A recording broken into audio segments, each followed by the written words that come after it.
Bismillahirrahmanirrahim. Assalamualaikum warahmatullahi wabarakatuh. Perkenalkan, nama saya Muhammad Izzuddin Al-Qasam dari kelas B dengan NIM 20233010035. Di sini saya akan menjelaskan tentang apa itu nilai ketidakpastian pada kalibrasi. Jadi nilai ketidakpastian pengukuran adalah suatu konsep yang digunakan sejauh mana kita yakin dengan hasil pengukuran kita. Dalam kalibrasi, untuk menggambarkan tingkat ketidakpastian atau tingkat ketidaktetapan yang terkait dengan hasil pengukuran. Pedoman ketidakpastian bagi lab penguji dan lab kalibrasi memenuhi syarat pada SNI 19-17025-2005 paragraf 5, 4, dan 7 tentang persyaratan umum kompetensi laboratorium penguji dan kalibrasi. Bagaimana menentukan kalibrasi dan ketidakpastian? Itu memenuhi beberapa poin. Yang pertama adalah membuat model matematis seperti mencari selisih, rata-rata, dan lain-lain. Yang kedua adalah mengumpulkan semua sumber tentang ketidakpastian. Yang ketiga adalah hitung ketidakpastian baku seperti tipe A dan tipe B. Yang keempat adalah hitung koefisien sensitivitas. Yang kelima adalah hitung ketidakpastian gabungan. Dan yang keenam adalah hitung ketidakpastian bentangan. Oke, sebagai contoh saya akan memberikan contoh perhitungan pada kalibrasi alat sphygmomanometer aneroid. Yang pertama adalah mencari min atau rata-rata. Untuk mencari rata-rata, kita perlu menambahkan atau menjumlahkan hasil dari kalibrasi kita dan dibagi dengan jumlah berapa kali kita kalibrasi. Jadi semisal di sini pengukuran pertama terdapat 50,3 ditambah 49,0 dan lain sebagainya dibagi dengan 6. Angka 6 ini didapat dari jumlah kita kalibrasi. Di sini terdapat 1, 2, 3, 4, 5, dan 6 dan didapat hasilnya 49,5. Dan selanjutnya adalah koreksi atau kesalahan. Koreksi atau kesalahan didapat dari U standar dan U dari min.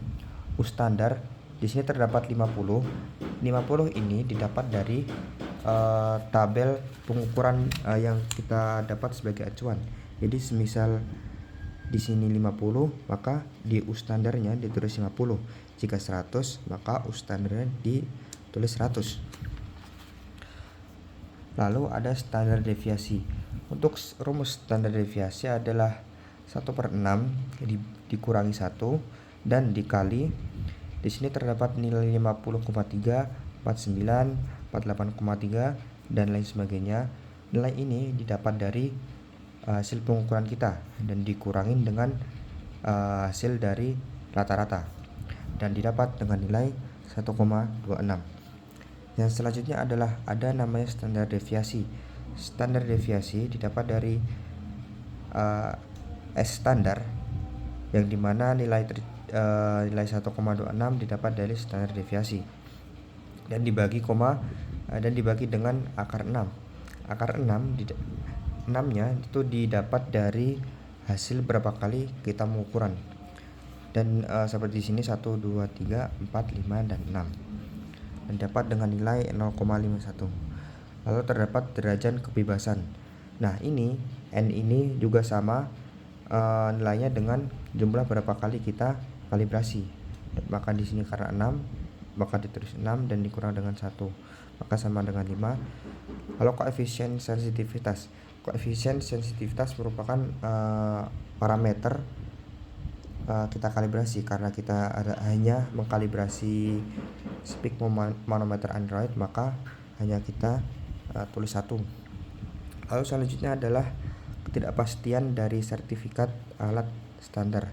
Nah, di sini terdapat nilai 0,3035. 0,3035 ini terdapat saya didapat dari 3 ini dari saya masuk UMY di 2023, maka angka belakang terakhirnya ditulis 3 dan ini 035 merupakan 3 NIM terakhir. Maka di sini didapat nilai 0,151. Lalu terdapat ketidakpastian di sorosidut. Di sini terdapat Q dibagi akar N. dan sama dengan setengah kali 1. Ini merupakan rumus pasti di per akar N. N merupakan jumlah berapa kali kita lakukan kalibrasi. Lalu terdapat derajat kebebasan tipe B. VB50 didapat dari kita memakai nilai 50 pada tabel pengukurannya. Lalu terdapat ketidakpastian gabungan. Di sini terdapat angka 0,51. Di sini didapat dari standar deviasi baku. Lalu ditambah 1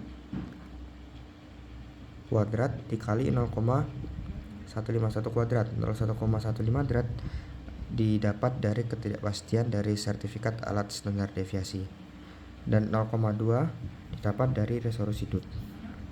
Selanjutnya adalah kebebasan efektif. Rumusnya tidak jauh dengan ketidakpastian gabungan, hanya berbeda pada sebelum itu adalah dibagi 1,52. 1,52 didapat dari ketidakpastian gabungan. Lalu terdapat ketidakpastian bentangan K itu didapat dari nilai ini teman-teman, dan ada kali V kali VC. VC merupakan 1,52 didapat dari ketidakpastian gabungan.